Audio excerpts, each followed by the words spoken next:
Leren dhisik unjal ambekan ora ketanggur sak kemperangan. Ngaturke apa to wigatine aku karo anakku Limbuk tinimbalan sowan ana ing adicara bengi iki. Ngono. Iya. Nanging sadurunge matur sing akeh-akeh Kang Sarta ngaturake tetembangan kang maneka warna. Ayo bengi iki anakku Limbuk tak gandeng tanganmu sing tengen, ayo bareng-bareng ngucapake lan ngungkapake rasa puja lan puji syukur kunjuk marang Gusti ingkang murbeng dumadi Tuhan yang Maha Esa Allah Subhanahu wa taala Hyang Widiwasa. Ngono ya, Pak. Iya. Syukur kuwi perkara sing baku, syukur kuwi perkara sing penting yang patut untuk diprioritaskan. Pancen bener kaya mangkono no. Ngono. Iya. Mergo ya saka berkah kang sarta kenikmatane becik nikmat sehat, nikmat sempat, nikmat iman. Pokoke tanpa nikmating pangeran awake dhewe aku karo anakku Limbuk bengi iki bisa manunggal kang sarta tetunggalan ana ing adicara bengi iki. Ngono Mak. Iya, ngestokke dawuh. Lah banjur bengi iki dalam untean benang merah dalam memperingati apa Mak? Adicarane bengi iki apa kok katon leh gayeng gumarenggeng wiwit sore. Iki ngene ya, Nak. Adicarane bengi iki ya kuwi tidak lain dan tidak bukan. Ya kuwi kejaba mung bersih dusun. Oh, bersih dusun. Bersih dusun kang kagelar dening para warga masyarakat ingkang mapan ingkang lenggah ana ing dusun Pengkol, Desa Ngrami. Ngono. Bersih dusun sing dadi acarane. Bersih dusun sing dadi acarane. Ngono. Apa manajer nyatane iki wis agenda tiap rutin tiap tahun kono. Oh, agenda rutin tiap tahun. Mesti ngenekake adicara wayangan, mesti gelar-gelir, mesti gantung gong. Katara nyapa pancen bener no. Oh iya. Aku arep takon marang Biyung, takon babagan apa no? Ternyatane anakmu Limbuk iki isih enom. Durung jembar sing dadi pengalamane, durung adoh sing dadi dolane, serawunge ya isih akeh Biyung tinimbang aku. Takon babakan apa? Sakjane adicara bersih dusun, adicara nyagrang, sedekah bumi. Siji-siji wong eleh ngarani. Yang intinya mengucapkan syukur. Iki janjane adicara kaya ngene iki jane bertentangan karo agama apa ora to, Mak? Ngene ya, Mak, anakku Limbuk piye? Adicara bersih dusun utawa nyagrang kaya bengi iki iki mujudake budaya. Oh budaya. Iki dudu ajaran agama ning iki budaya. Oh ngono. Dadi kudu pilah ing antarane agama lan budaya. Oh ngono. Kudu pilah ing antarane agama lan budaya. Nek agama kuwi jenenge wae wis ngarani karo gama. Kuwi ora, gama kuwi rusak. Sapa wonge sing ngrasuk agama, sayektine ora bakal kesurang-surang sing dadi uripe. Ngono ya, Mak. Iya. Lah banjur bedane karo budaya. Budaya kuwi budidayane manungsa kang ambabar marang kaendahan. Oh, budidayane manungsa kang ambabar marang kaendahan. Pancen bener kaya mangkono. Dadi budaya kuwi beda karo agama. Contone ya kaya nyaburan adicara bengi iki. Iki budayane wong Jawa, iki budayane wong Nuswantara, tinggalane para leluhur-leluhur. Oh ngono. Para pepunden sing babak dusun, babak desa. Sing wis dinempono ing angin cinandi ing awiyat. Awake dhewe selaku menjadi generasi peneruse, ya. Tidak berkewajiban untuk apa-apa tapi berkewajiban untuk melanjutkan. Oh, melanjutkan. Uri-uri kang sarta murid-murid wujude tradisi peninggalane para pepunden kang wis ditinggalke marang awake dhewe selaku dadi wong Jawa, selaku dadi wong Nuswantara. Ngono, Pak. Pancene bener. Iya. Lah banjur biyen kae beberapa tahun yang lalu ana sing kandha. Ana sing kandha piye? Ya kuwi wayang kuwi haram, wayang kuwi musyrik. Kuwi nek menurut gagasane Biyung piye? Kabeh kuwi gumantung karo niate, no. Oh, kabeh kuwi gumantung karo niate. Iya.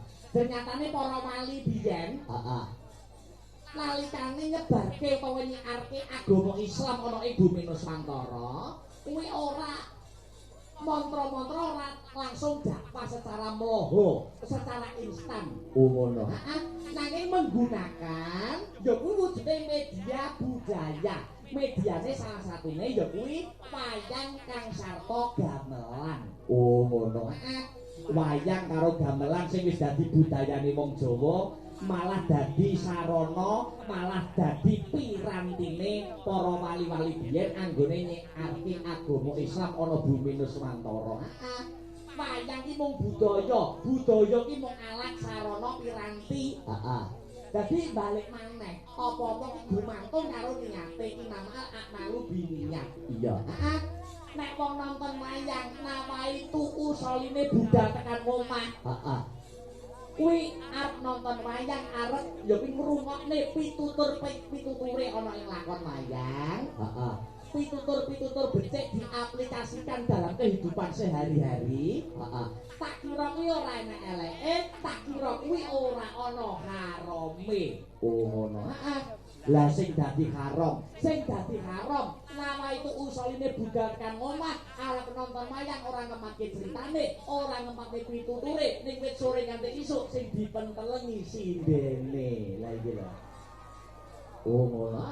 Sing marai haram ngono kuwi ya ta nek mentelengi sinden terus sakedepan terus batin ya Allah ngaturaken panuwun paduka nyiptakaken umat paduka kang ayune kados makaten. Nek ngono kuwi ora ana masalahe, ora ana probleme, ora ana harame. Sing marai haram. Nek mentelengi sinden terus batin, bah sinden kok mentur mendok. Kae wong tak kumpulno piye lagi lho. Kumpulne lho sing haram iki kumpulne. Oh ngono.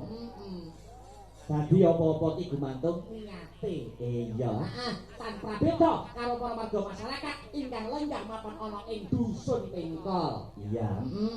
Bengi iki ing lair Rangudi Karya, ing batin Hangesti Gusti. Ketoke wayangan, ketoke seneng-seneng ning batine ngeleki dusune. Nirakati dusune. Muga-muga dusun Pengkol tahun-tahun ke depan akan menjadi dusun sing maju dari tahun-tahun sebelumnya. Amin Allahumma. Amin ya rabbal alamin. Mula wis sak pantese, wis sak krepe. Aku karo kowe anakku Limbuk ngaturke panuwun kang tanpa pepindhan. Ngaturke terima kasih yang sangat banyak. Pancen kaya mengkono unjuk marang sapa wae, Mak. Angka setunggal mun inggih menika kunjuk dumateng pepunden kula Bapak Kasun Bapak Suyono. Heeh. Sumrambahipun Bapak Ketua Panitia Bapak Soekardi. Heeh. Biyen kae sak rombongan rawuh ana guguke awake dhewe. Oh ngono. Heeh. Kepara malah wis janji no. Oh wis janji. Heeh. Yen pendak taun dusun Pengkol arep nekakne nanggap dalang agar. Oh ngono. Heeh. Wis janji. Heeh, Pak Kasun wis janji, Pak Ketua Panitia wis janji. Heeh. Janji ini nek ora ditepati nek nganti taun ngarep ora nekane awake dhewe nek celorot ijo tekan kulon aku ora melu-melu no. Oh iya. Apa kowe wong mikul suket lho ngono. Iya. Ora wis apa wis merdeka wae no. Iya. Ning awake dhewe sowan rene wis marambah ping pindho iki. Oh, kedua kalinya. Heeh. Tegese ora pedhot anggone nyambung tali paseduluran, ora pedhot anggone ngeraketi tali paseduluran karo warga masyarakat ingkang mapan ana ing dusun Pengkol wae ya. Ya, Mak. Cekak aos wae biyo ngarep ndongake apa? Dumateng para warga dusun Pengkol kang bengi iki wis kasembadan ngadani adicara ya kuwi nyabrang utawa bersih dusun. Dongaku mbani mili no. Oh ngono. Muga-muga sak rampunge seluruh adicara rangkaian adicara bersih dusun kang kagelar dening para warga masyarakat ingkang mapan ana ing dusun Pengkol. Heeh. Dusun Pengkol dadi dusun sing dadatun kaya batun barupun gofur. Gemah tripah lo dinawi karta tata harjo murah sandang lawan pangan cina ketok ing kamulyan tinebehna saka bencana alam. Allahumma. Amin amin ya rabbal alamin.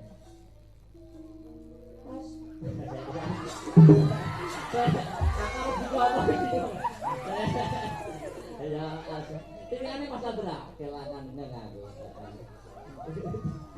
Tata nyowen.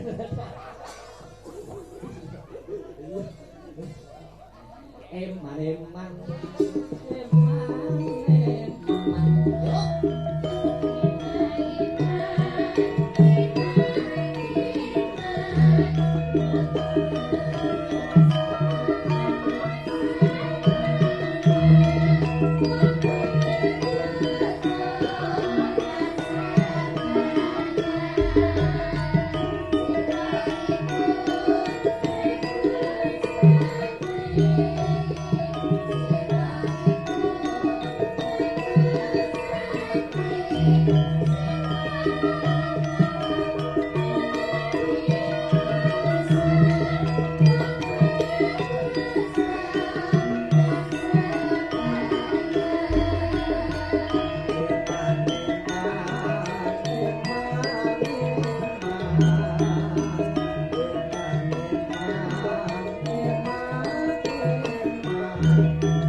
Pagelaran malam hari ini juga disiarkan langsung lumantar channel YouTube ya kuwi Asta Brata Media. Oh, Asta Brata Media. Dadi sing kepareng mirsani, ora mung penonton kang mapan ana ing lokasi utawa TKP. Oh, ngono. Ning kepara dipirsani para sutresna budaya, pecinta wayang kulit utamane ya kuwi pengikut setia Sanggar Seni Asta Brata kabeh melu mirsani uyung-uyung anyeng kuyung jurung donga kanggo warga masyarakat ingkang lenggah ana ing dusun Pingkol kang wis kasembadan ngagani adicara bersih dusun. Oh ngono ya, Mas. Iya. Mau uga kaya adat saben, mau awan wis kagelar wayang kulit. Oh ngono. Saka adik-adik dalang Sanggar Seni Tunjung Sita yen ora kleru. Mawaman wayangane wis dadi adat istiadat nek kene iki wayangane awan bengi. Awan bengi pedotan kok. Oh iya.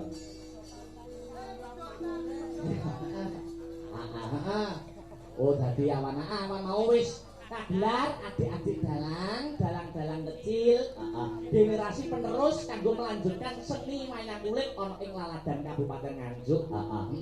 Akeh ya mak, akeh adik-adik dalang sak ngisorku sing umure, sak ngisorku sing semangat dalam nguri-nguri kang sarta murid-murid budaya, utamane gelem nyinaoni babagan ilmu pedhalangan. Oh ngono. Nek aku bola-bali nek ketemu karo adik-adikku dalang mesti tak wanti-wanti no. Tak wanti-wanti senajan aku ya isih tarap belajar, nek aku mewanti-wanti karo adik-adikku dalang. Sing mapan wabil khusus ana Laladan Nganjuk. Wis belajar dalang sing tenanan, beauty tenanan, belajar sing serius. Aja kenal karo dunia pacaran dhisik. Aja kenal karo dunia wanita sik wis ngrusak karir. Contohnya Mas Trip iki.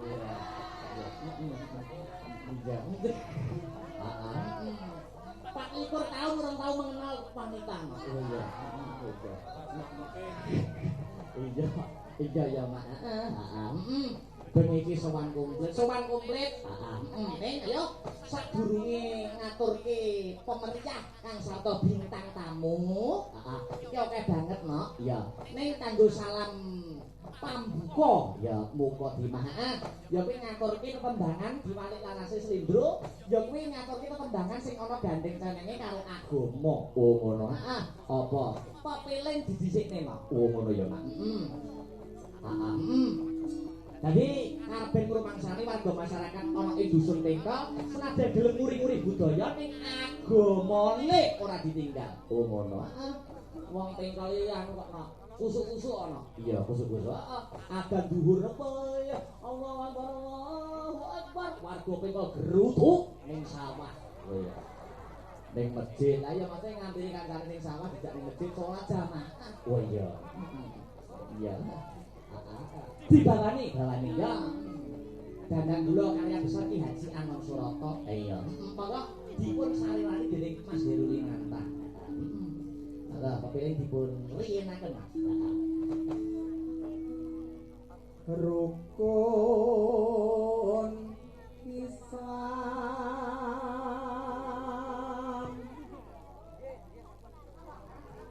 kang 50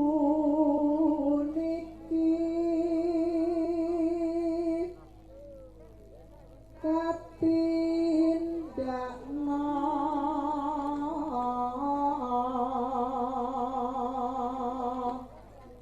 mring para sasama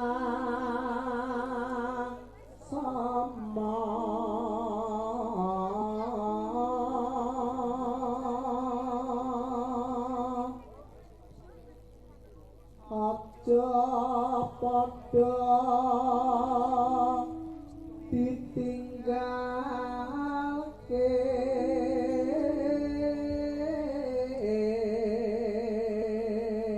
aja padha ditinggal ya rukun Islam aja nganti ditinggal. Lanjut rukun Islam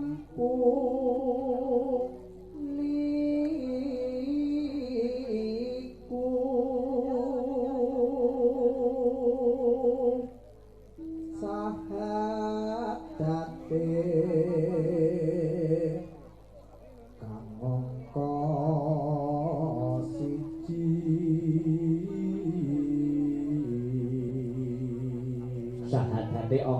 Heeh, syahadat Gustine kang sarta syahadat Rasule. Iya. Terus kang angka loro salat dene kang telu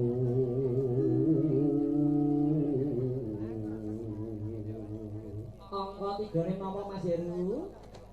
Ramadan nindakne poso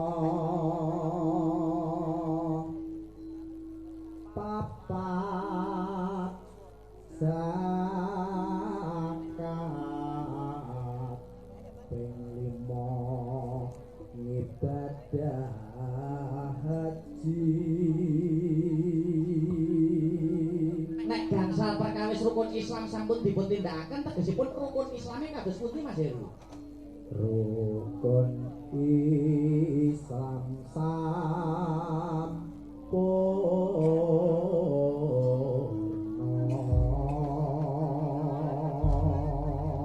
Rukun Islame sampurna. Yo kanggo salam mukadimah ya kuwi pepilih diaturke luwih dhisik sadurunge ngaturke para bintang tamu ya ngono. Heeh. Apa karya besar Ki Haji Anom Surata. Heeh. Apa pepilih dados? Thank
you.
Nggih kula kintunaken dumateng sedaya para warga masyarakat sumrambahipun para panitia ingkang ikut andil lumadining adicara bengi iki pepeling muga-muga kena kanggo jati saya tombo kesel lan ndadekake karenan ing penggalih ya Nduk iya ngaturke panuwun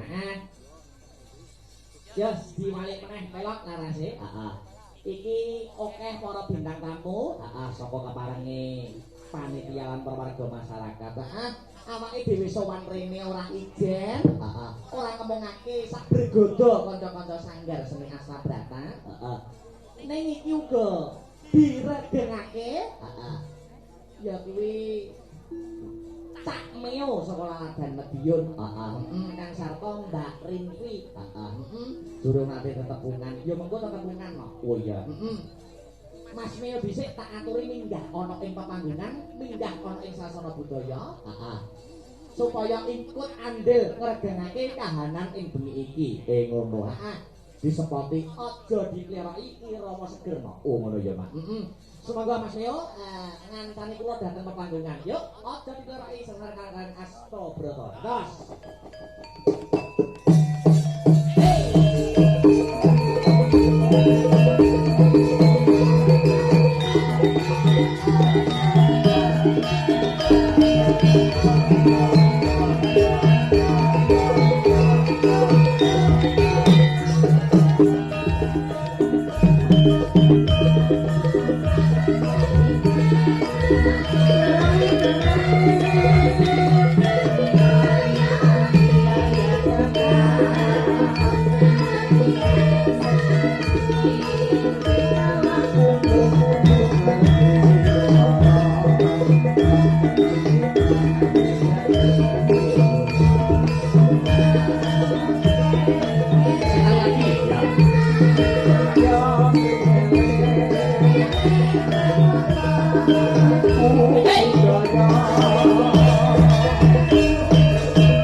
Wilujeng dalu selamat malam Mas Meo.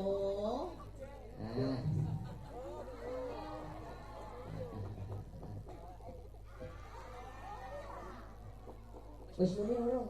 Halo. Muni ya. Kakak HR jarakan. Selamat malam Mak Sangi Yulimbo, Mas Agar sing buat wis dhewe. Bagus ora ngerti kanggone konoan sik maksude piye iki lagi ketemu kok tembungmu kok wis ngabangne kuping konoan iki kanggone ora mung dimuyuh kok ya bar terus maksude oh yo kena ya kanggo tak wi iya aku rung wayahe Mas Dalang untune dicelik enggak bagus nek dhewe wau teng nggih pondokan kuwata sing nyuwun foto wajan kok enten sing lemu wau panjange jenengan sing anyar ta mboten niku priyayi mriki kok priyayi pengko mriki oh aku ke salin ning kono ku ya enek sing nunggoni pacarku anyar Mas pacare Mas Meo baru nek kene iki siapa namanya Mas Meo Lia oh lemu Lia iki pacarmu sing anyar. Hah, aku Dan awake lemu banget. make up di tonggoni. Nek ngandhe kuwi hampir kan iso. Bos. Bos. Oh, adek lemak kerengkang brut. Terus sik to, duwe pacar lemu ngono kuwi sampean tapi ya tetep sayang tetep cinta ya Mas ya. Sayang toh. Karo Mbak Lia iki. Enek irite, Mas. Lho. Mbak Lia niku? Oh, rasa dadak tuku kasur. Oh. Cekel banteng buk hai. Wong lebih malah angel nek ora nggo bantuan laler ndak iso. Lho, lah kok nggo bantuan laler? Ora Mas, iki Mbak Lia. Tapi sampean kan nyuwun sewu. Iya. Mlebet dene Astabrata niku kek nilai mlebet sak ngertos kula dites keperawanan. Ini sing cilik-cilik ngene iki kan jelas penak banyu dikek bak wae rinso. Oh, lah kuwi isih perawan. Nek liya. Sik dibaleni sik. Wong nek dik perawan iki tandane nek dilebokne banyu, banyune murine piye? Niku dik perawan ya? Sik perawan. Lah nek Mbak Lia, Lah lebokne banyu blek banyune sak. berarti ngono iki piye? Terus termasuk perawan apa ora? Resep kok perawan ya. Alhamdulillah lautan manusia luar biasa mirsani Mas Akbar. Tepuk tangan buat pagelaran wayang kulit Mas Akbar. Alhamdulillah. Kula dongake ingkang sami rawuh mugi-mugi pinaringan sehat. Amin. Kathah rejekine. Amin. Barokah donya akhirate. Amin. Rejekine kathah turah blawah kenging kagem tindak ibadah wonten ing Mekah lan Madinah. Allahumma Amin. barokah sholawat sholatullah salamullah ala toha. Ayo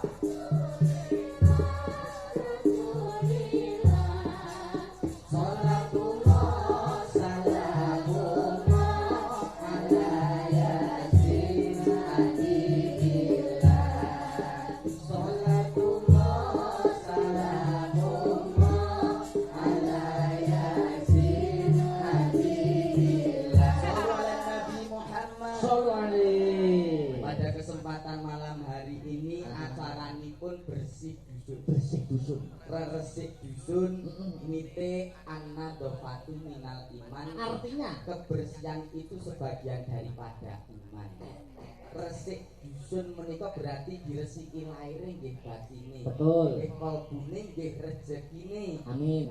Napa kok rejekine nggih diresiki diculne kagem sedekah, dana rasa, gelar pakeliran wayang kulit dari 430 kakak terkumpul dana sekitar 50 sekian.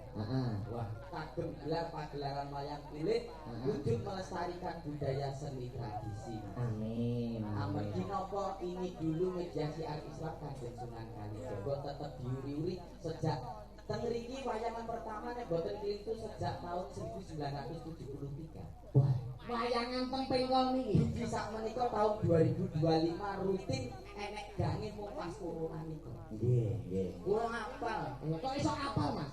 Teko pas pagi yo. Tak kira nek atimu ati Pengkol kene. Lho nek kula nek kali nyantun pengkon pun bate. Apa nyedulur? Nggih, nyedulur mugi-mugi panene brambang sae. Amin. Regane nggih sae. Amin. Amin ya rabbal alamin. Sing baku mboten namung rego lan brambang ingkang sae, mugi-mugi dipun barokahi Gusti Allah. Amin Allahumma. Amin ya rabbal Wonten ing alamin. tlatah Pengkol. Pengkol. Otak-ate gaduh nggih Mas. Pripun Mas Mio? Pengkol. Pengkol. Ping rakaping anggone gelar pakeliran wayang kulit. Nggih. Kol. Kolaborasi antarane musik pentatonis dan diatonis dipadukan jadi satu menjadi pagelaran yang indah. Desane napa niki? Ngerami. Ayo. Ngrembaka rahayu misuwur masyarakatipun. Ngerami itu ngrembaka rahayu Misuwur. Kecamatanipun kecamatan Sukomoro. Suka wis ngarani, Moro wis ngarani sapa sing moro rene manahipun atine mesti suka. apa. Mesti seneng. Mesti seneng. Mergo ditanggapne wayang. Mboten namung niku berarti masyarakatipun ugi grapyak semangat Betul. luar biasa. Priyayi kene grapyak-grapyak Mas. Grapyak niki pladene nggih bergas sedaya. Dagelan agek teko, "Wah, Mas Mulyo teko langsung kopi, teh, dahar." Saking bergase urung diombe diundur nek. Niku dijole sing langkung anget lho. Oh, Mas. iya, Langkung iya. panas. Tapi piyantun mriki jelas kompak. Kompake Mas. Ya ora usah dadak dikongkon kabeh do madhep rene. Ya iya no wong hiburane pusat hiburannya menghadap ke sini kok. Lah kok enek madhep rono sitok wong Mulyo.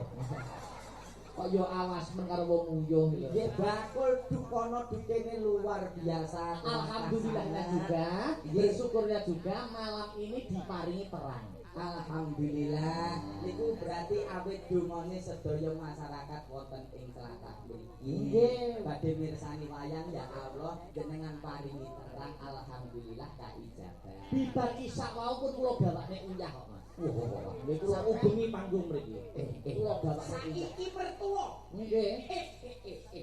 As Akbar saiki mertua. Kuwi napa kok malah didhewe aku. Saking Anu gumune. Iso perang ngoten kula gawakne uyah kula ubengi panggung niku.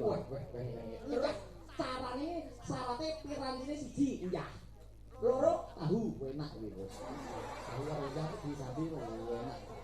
nyuwun sewu lho Mas. Mbok menawa nek enek petise. Kok malah meneng mbah tuwek kok terus uyah. Tahu nyuwun sewu lho Mas. pripun Nek babakan udan. Lho. Udan. Udan saka tan tolak bali ngetan. Udan saka kulon tolak bali kulon. Lor. Tolak bali Idul. Tolak bali idul. Sing ora sisa sitok. Apa kuwi? Udan kon dhuwur. Mesti jeblok. Terus ora dhewe ngejak kancane lho. Ngejak kancane oke. Aku dhewe lambeku keploh. Nek lambemu kuwi tangi turu wis udan terus kuwi. Nah iya. Lambe kaya ngono kuwi iso muni, Mas. Apa iso dimanfaatkan ngono maksudnya? Iso. Maksudnya ada kegunaannya. Nah bisa. Kegunaannya lambe sing kaya ngono kuwi ngopo? Kowe nggak ngerti nek aku numpak motor. Lah apa hubungane untu karo numpak motor itu? Lho, aku nek numpak motor suarane lambeku kaya bendul kena angin. Piye kuwi? Wah. Biar terembak iso mak. Ngono ya. Ini nggih nyuwun sewu lho Mas. Pripun? Ngono ki aku ya tau kuwirangan. Loh, masalah apa? Pas tuku tiket sepur ning stasiun. Heeh. Nulungke dhuwit ning loket tangan urung teko mbeng untuk pecahke kaca. Kuwi jenenge untung bragas kuwi. Ayo kuwirangan ya. Tapi nek ngono kuwi maksudmu dalam berumah tangga, ngono kuwi aman ya, Mas? Aman. Membangun rumah tangga. Ora ngerti spesiale wong untu monyong sampean. Lho, spesialisnya untung wayang niku napa? Apa mencium irung-irung kena lambe mak. Sauri. Ngono ya. Sinden iso malah kiri-kiri. Sinden sakmene gane jagoku ya sitok. Apa? Iku pinggir dhewe kan. Kok ketake kok anu to, mempunyai hubungan sama sinden pojok dhewe to sampean? Lah hubungan ki liyane nyinden terus kono maca mantra. Sinden pojok niku? Heeh. Maca mantra piye lho? Lah kono piye diluk-diluk masuk angin. Terus lupute ngono iso mlemet kene madarane. Terus kita semudun iki mbuh gesan mbuh. Ya letaknya di pojok, nanti orang omongnya yusmane pun sepuh, jadi umpamane masaknya dulu lumrah. Tapi ya matur nuwun, presiden ingkang sepuh menika anggone nyecep uyah niki ibaratipun pun langkung kathah timbang sing nenek. Betul. Terus setiap pagelaran wayang kulit mesti enten ingkang sepuh, ingkang tuwa. Wong tuwa niku wis tau dadi cah nom, cah nom urung tau dadi Nggih. tuwa. Oleh karena itu kita harus menghargai setiap orang tua, Betul. apalagi orang tua kita sendiri. Kuwi wajib ta, Wajib. Nggih. Sak lupute dinggo nyinden duwe tuwek-tuwekan, kalau dinggo tubuh cok bakal. Kok nemen-nemen Lah sing ujugke sapa nek ra si tuwek mosok sing nom. ya para ahli agama teng pengkol mriki to. Oh niku Mosok tak sinden Astabrata kok iso wujudne selametan Selamat lho juk engke. Terus deloken nyuwun sewu. Pripun? Nek lenggah ngene ketoke gatel mbunggo. Pripun? Arep nyukul kan ora penak. Nggih. Dadi njur kono ngene. Pripun nek lenggah piye? Nek lenggah Nek lungguh plek ngene iki Hmm. arep ngukur kok ora penak akeh menwo. Nah. Terus iki tak ukur ae ngene. nek mau ngemakne kok nganti tekan kono. Lah kula memake keke ngandhap Paul. Iya yo isih melek. Ya, kowe munggah panggung kok piye? Jeblok ora? Jangan. Nganggo rasukan apa to Mbak Yai sing nganggo rasukan apa? Iki biru padha karo terop. Kowe kira-kira klambine keturahan terop. Iya, oh lah kuwi kae iki dadi ontran-ontran kok. Piye-piye bekas sepanduk iki dienggo klambi karo dia. Oh, bekas spanduk. Bekas sepanduk. Lah bekas spanduk iki spanduk biasanya nek tulisane kok. Sepanduk kolam renang. Oh. Dadi begitu dienggo ngene iki lek kok pas kene nek tulisane. Tulisane piye? Dalaman 50 meter iki. Wah, udah neo. Lebih ngenane malah apik neh. Apike? Bekas sak kebo pupuk bonggong. Heeh. Lah kene iki lha kok enek tulisane berat bersih 50 kg. Nganggo ngono kuwi ya.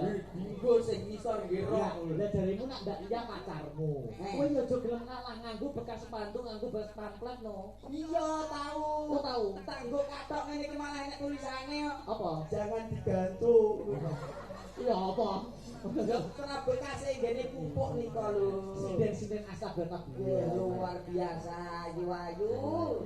Ngene kita kok omah bojoku kudu tak pateni. Dipateni lampune terus ibadah salat tahajud.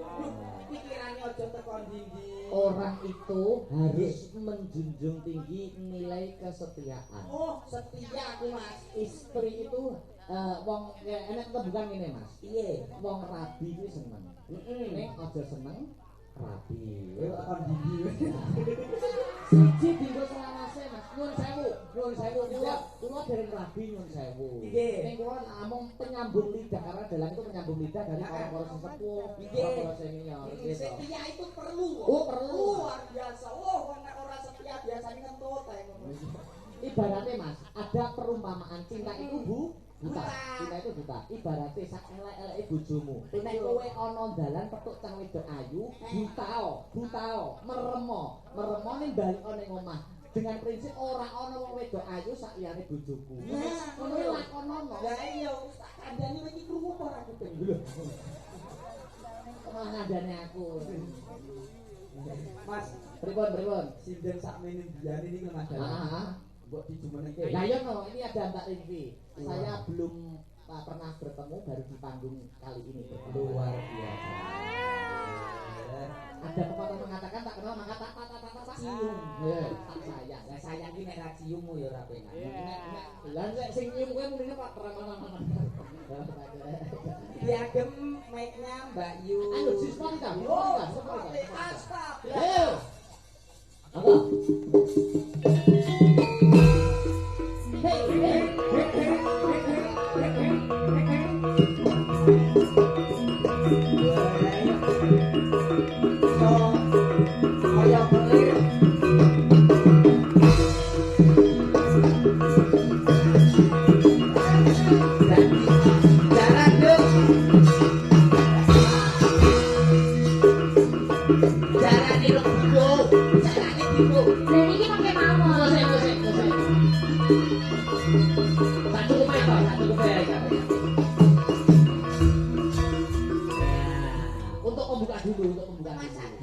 Dalam. Iki umpama jalan wedok.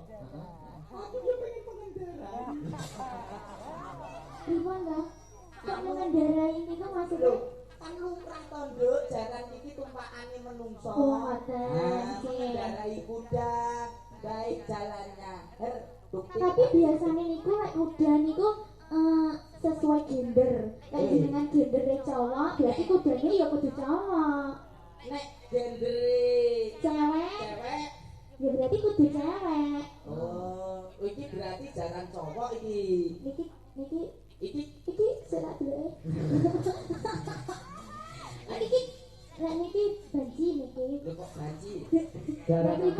Selamat malam Mbak Ringki. Selamat malam Mas Akbar, Wilujeng Daluki. Baru malam ini kita bertemu nggih. Injih, alhamdulillah. Handerek tepang Hangladiwano. Sinten nama lengkapnya Mbak Ringki? Oke, perkenalkan nama saya Rinki Ananda Mas Akbar. Rinki Ananda. Iya. Kelahiran dari mana Mbak? Kelahiran dari Tulungagung. Agung. Tulung Agung Kutha CT. Kota CT. Kula meo. Ora takon. Mbak Marin, Oh, iya, Mas Sabar. Panjenengan menika kelahiran tahun pinten lho? Kelahiran tahun 2004. Berarti ngisorku 4 tahun. Patang tahun. Heeh. Nek lipomo biasae nggur 4 tahun. Heeh. Cocok. Mbak Rin kuwi Dalam Mas Sabar. Kalau saya itu kelahiran tahun 2000. 2000 Panjenengan nggih. 2004 nggih. Nggih. Berarti ini aku ndak krasa, Mbak. Nek sampeyan ngisorku 4 tahun, aku ndak krasa. Lah rasane pripun? Lah, nyata maksudnya sampeyan berada di bawahku kan kula mboten krasa. Nggih. Modus. Terus berarti Salaman dulu. oh salaman dulu. Iya. Ya Allah, berdek. Pengen ya? Lah, jenengan ki pengen salaman to? Pak Ki. Mboten salaman. Pak Deko, padha gue iki. Lho aku ora Pak Din. Ya pripun? Bro. Oh, bro, oke. Jadi bro Meo? Heeh. Oke. Salaman ya bro Meo. Bro. Lah nggih. Bro. Loh, tapi nek awan dadine bro. Iya ha? Nah, salaman dulu bro Meo.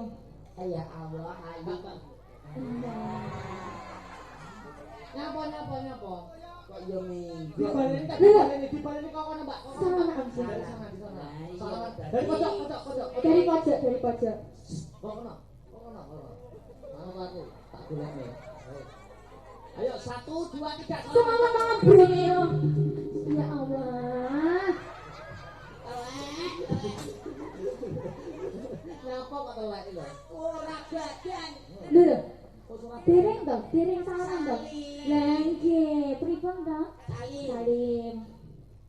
Apa ya ngono kuwi gerak to saliman. Jejer. Pripun? Apa Bu ambu barang? Apa? Dibilang barang. Jejer. Jejer. Cambranan, Mas. Kowe iki mau dadi manten kok. Iya. Lah sing wedok kaya komorate, sing lanang kaya komodo. Nek mau jejer laku niki pomo sing ngerti rada kene kan awas. Oh, Mbak Sinden karo dagelan. Sing rada mburi mesti gak ketok. Lho, Sindene gak tuku kirik. Aku ora omong lho ya. Gak omong ya. Mbak Livi Mas. menyapa masyarakat dulu. Wah nggih, iki saderengipun ngaturaken assalamualaikum warahmatullahi wabarakatuh. Waalaikumsalam warahmatullahi wabarakatuh. Nggih, ngaturaken wilujeng dalu selamat malam kagem para tamu undangan ugi kagem warga masyarakat pundi Wonten Pengkol. Dusun Pengkol. Nggih, bersih Nggih. dusun. Ini acaranya bersih desa ya. Atase dusun Dusun. niku mawon saged iuran rutin kuat setiap tahun berarti bidenge yang pemasyarakatipun sayup buyung. Oh, Masya Allah. Berarti didoakan dulu khususnya untuk warga desa Pengkol. Dusun Pengkol. Nggih, mugi-mugi bagas kewarasan diparingi rezeki berkah barokah babrah melimpah. Dek munggah ngeng. Dek tuku om. Sak-sak. Tuku sapi per. Dek turun om. Lho, Lho. Apa tadi? Sapa tadi kamu sing ngomong iki banyak ya apa? Sing ngetok Mbak Livi. Mas. Wah, luar biasa panjenengan kelahiran tahun 2004. 2004. 2004 Tulung Agungnya pundi lho, Pak? Tulung Agungnya bagian gunung Mas Akbar. Oh, Sendang. Oh, Sendang. Iya. Loh, KKN saya itu di Sendang. Lah, Di Tugu. lah. Di Sendang. Ya itu rumah saya. Sama di digatung-gatung nih. suka-suka gak mampu sih gitu nanya Ditekek glegek. KKN ku iki ning Tulung Agung di dusun Tugu Sendang. Tugu apa desa ya? Desa. Desa Tugu Sendang. Dalamnya Pak Parwan. Betul. Nanti aku biar KKN ning Guyangan. Lah, ya.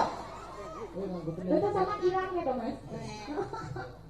Oh, jenengan di Tugune nggih. Iya, pas lapangan Tugunya. Lah Tugu kok cilik. Nah, ini tinggi namanya. Oh, tinggi. 1 bulan saya di sana, Mbak. Oh 1 bulan, oke. Benjing lek sawang nang mriko malih monggo mampir. Aja mampir. Maksudnya mampir nang ngarep omahku ki nek bakul ngono lho, nggak sakon tunggal. Bocah iki jolang sandal sing wedok meteng. Apa mampir ngene wajan. Ayo saiki ngene. Saiki ngaturke tetembangan. Aku pengen nyicipi suarane Mas Mio. Ayo. Wah, bene kok wis sithik-sithik. Jarimu nyicipi Mas. Suara. Lah iki gak dimainke eman-eman kok. Lho, lah ke Mas suarane panjenengan. Panjenengan bowo sik. Bawa. Digandrung dulu mengko sing tembang baru Mbak Rinpi. Bawa apa sembarang pelak. Tak gandring ya. Lho gandrung iki titik apa piye kok digandrung? Gandring bae. Lam tilam. Iya. Berjiwa tanpa gulingan. Wah, sing lanang itu anugerah sing wedok musibah. Ben bisa-bisa ngrasake musibah. Ya. Gandese luwese aduh nimas dalange pengen. Iki lho aku entuk WA. Pripun? Saking Bumeo. Lho. Ayo, iki bahaya iki. Mesti adu-adu lho. Lah iki lho. Nyapa Mas Akbar, mangke rampung wanyangan Meo mang pateni kuwi kalih jenengan mawon. Dan kita Dua. oh lha iki lho bar kok urip noneh. Oh. Ayo. Tata yo film. Aku ruwepet lho duwe bojo ayu. Tak tinggal ngomongku disuluh tangga. Jak tanggapan dek rayan yobo. Ayo. Ning kuning lancer kuning kilawalian ayune blebese aduh nimah inten-inten pun kakang dewe.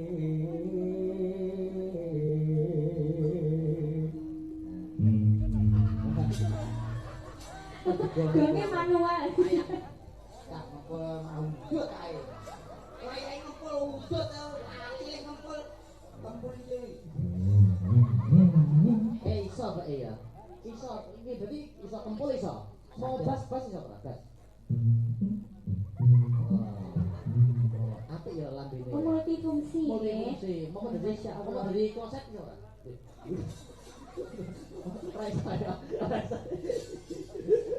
Ya. Nyapa? Terus aku kanggo kuwi. Ora, ndak. Harus kudu gelut ae. Ora. Mbak Rinpi, Iki Mas Akbar. hanembang. Supados hanglipur para marga masyarakat mapan wonten ing Hapengkol. Pengkal ya. Jadi perkara Anu, Mbak, Iya. niki wonten pamundutan liwung kali ninggah katresnan paduka panjenengan milih ingkang pundi? Nggih, ninggal katresnan mawon nggih Mas Akbar. Ninggah katresnan nggih. Di darat jalanan pareng. Nggih.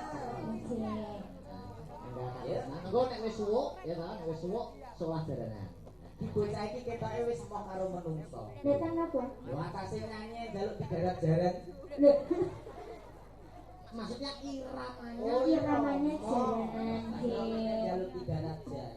Boten njaluk dibukokne jaran Mas.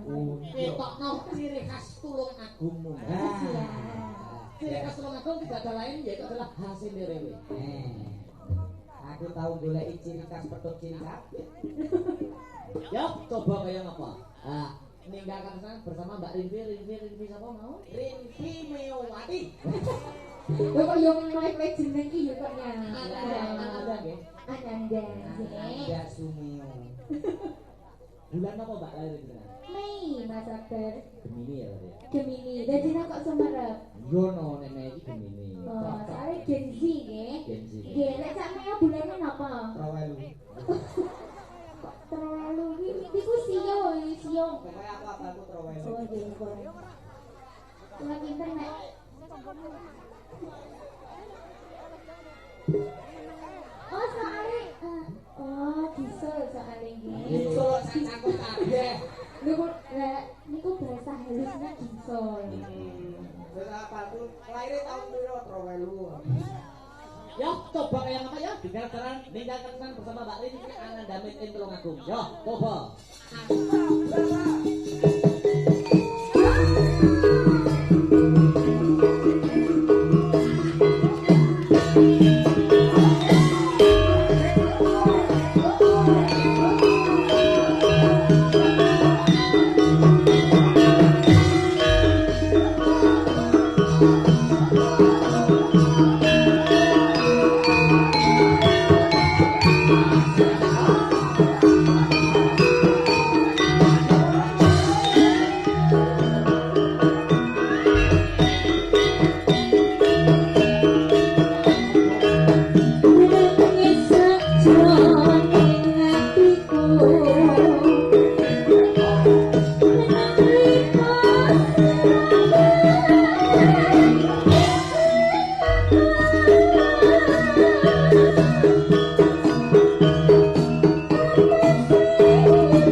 Dihabiskan, yuk. Ojo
biasa. Waduh, hati tali enek sambule. Uben oleh gulu lho.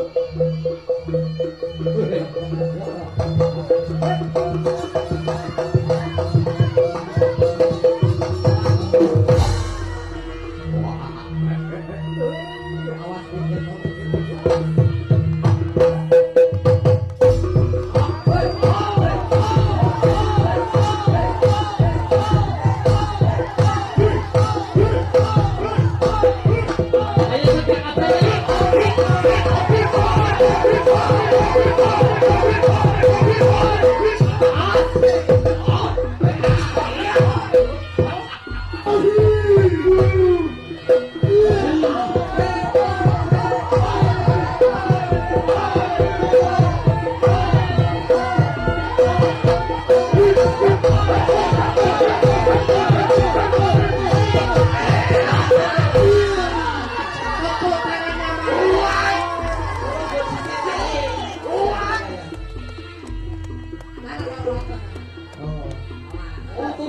Untune kemang kurang gede. Ayo ya. Oh, kono. Ancang-ancang ya. Dia untu kudune konyong sing gede.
Loh, aja ngomong ngene. Hei, iki ngomong. Ya, ngono.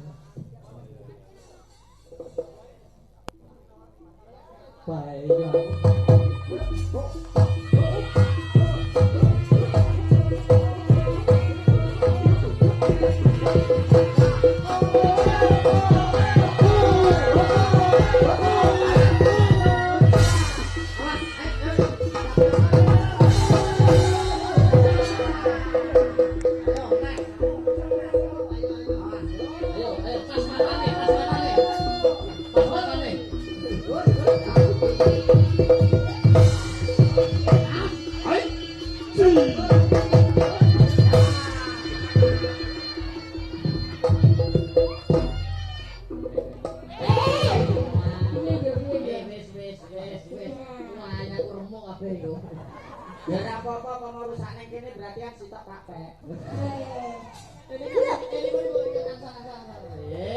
Alhamdulillah. Matur nuwun. Matur nuwun. Berambane oke. Amin, nggih. Kamu mbok malih niki dinaka yo nggih. Ojo. Ayo. Oh, waduh Lia. Iya. Ora iki lho, Mas. Ya Allah. Di kalian di Lah kok Mbak Lia sing kayak gini. Ayo. Ya. Ayo.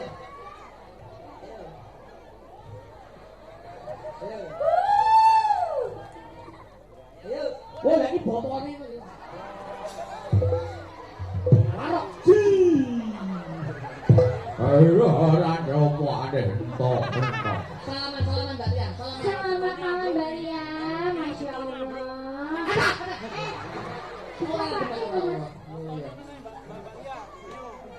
Ojo kenceng-kenceng to Mbak Lia. Iki ki bocah halus iki mosok sampe kelaran. Ora mungkin nyuwun sewu Mbak. Pakai dong jadi modelan ini. Anu buat cepet. Iya. Nyuwun sewu ngagem mik. Nanti nih. Sama nanya. ini kita pacaran Mas Mio ini Wah iki to, layaknya sama kok gak iso bengi pitong gak iso turu pitong bengi pitong dalu iki iki. Modake kebleken ampek. Alhamdulillah gak. Bisa ngomong. lho wong gitu Bisa Mbak, sama iso goyang ora? Iso joget kok gak? Bisa. Reyop Ponorogo. Berangan. Wah.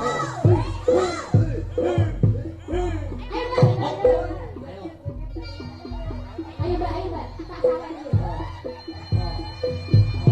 rasa ibu ini Ayo. nah ini serata gue bedak kerak ini yo Ojo dhuwur-dhuwur. Ojo. aduh mau ngelak aduh emang bu Kamu sama ini. Tapi kayak kan gua katok jero. Oh iki arep golek katok jero bingung lho. Ayo.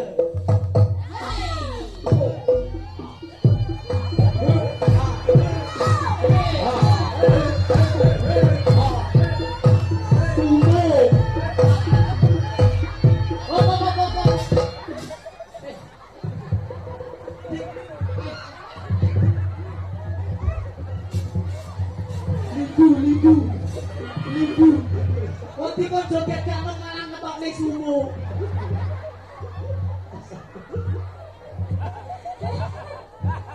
wes makasih Mbak Lia Terima kasih, Wadang. Oke, sebentar Mbak Lia. Terima kasih ya.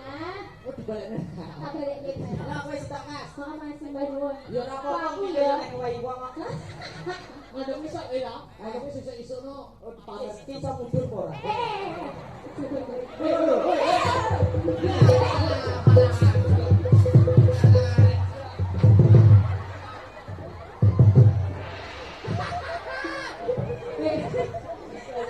Pastinya apa? Lah wong kono kon dhuwur wadon mak gelem. istirahat dulu Mbak ini Oh, iya, terima kasih, Mas Abang. luar biasa Luar biasa. Wadang. Cumio timbang komen. Nggih. Panitia iki saran kowe mau Cumio timbang komen sing wingi ngene iki. Dilanjut ya, Mas. Oke. Anu, Mbak Renjel karo Mbak Yola dimenang bareng. Ayo, Mbak Renjel karo Mbak Yola. ayo Renjel. Sepatika, yuk.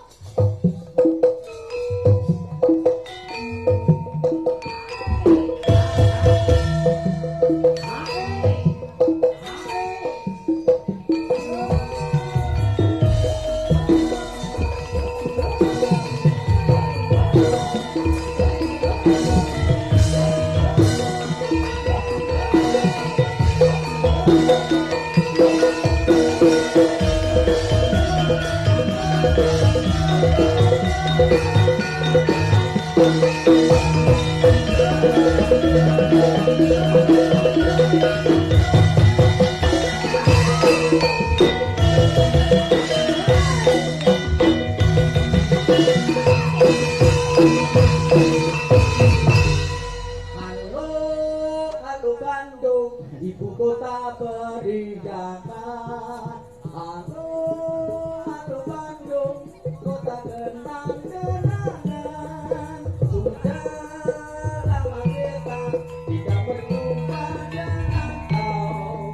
Sekarang telah menjadi lama, mari untuk kembali.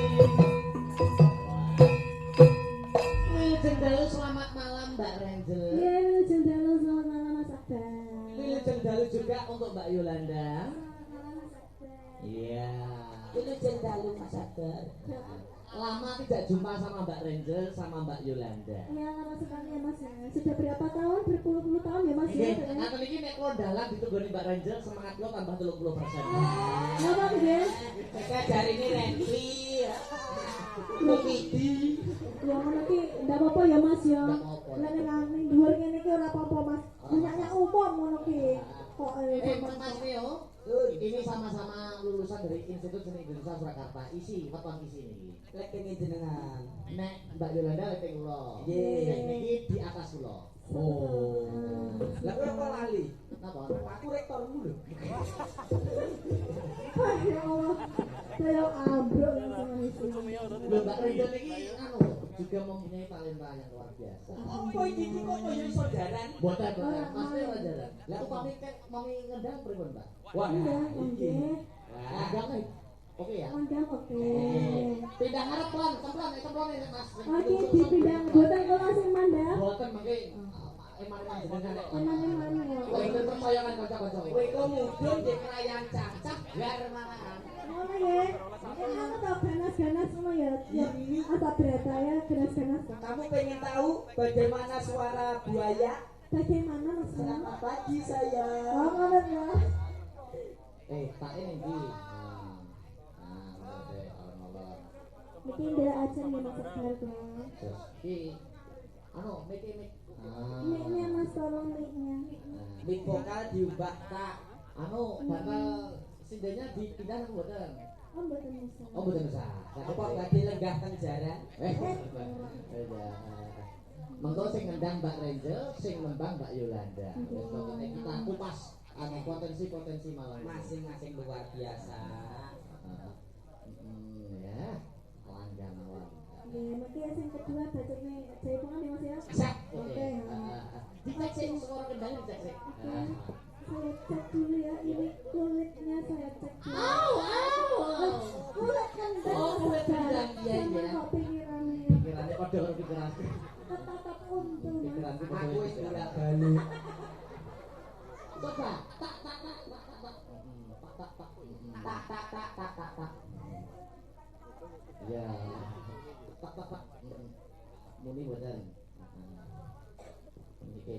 Anu di unggahne Mas. Gen. Tidakne miki. Iki wis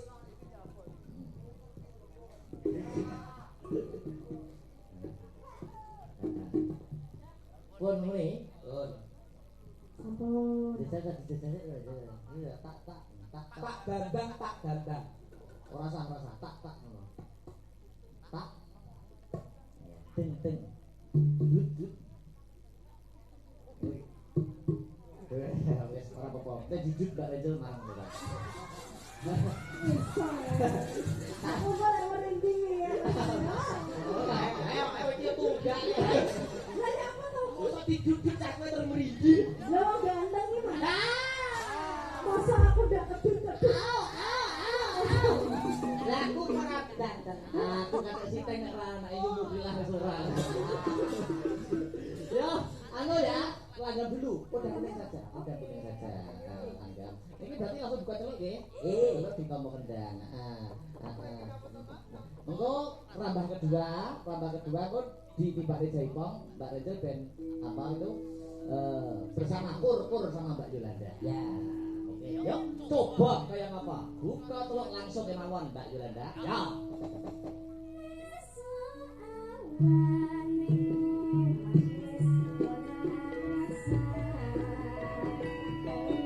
Tepuk tangan. Iki putri yo sangat kuat. Adek adikku SMP mantap.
Terima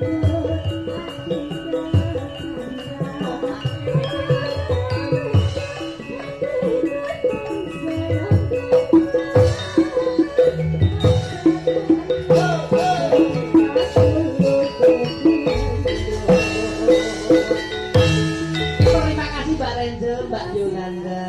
Luar biasa Mas Agar.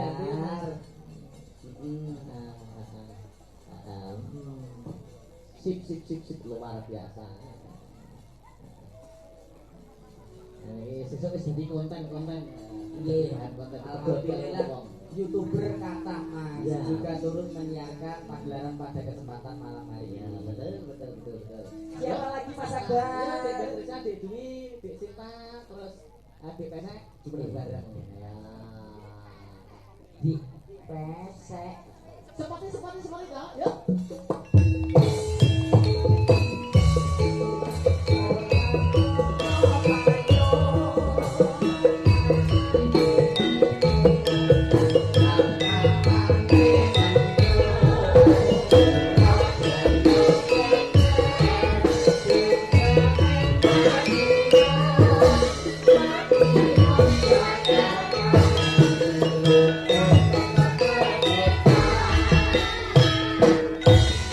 Iya.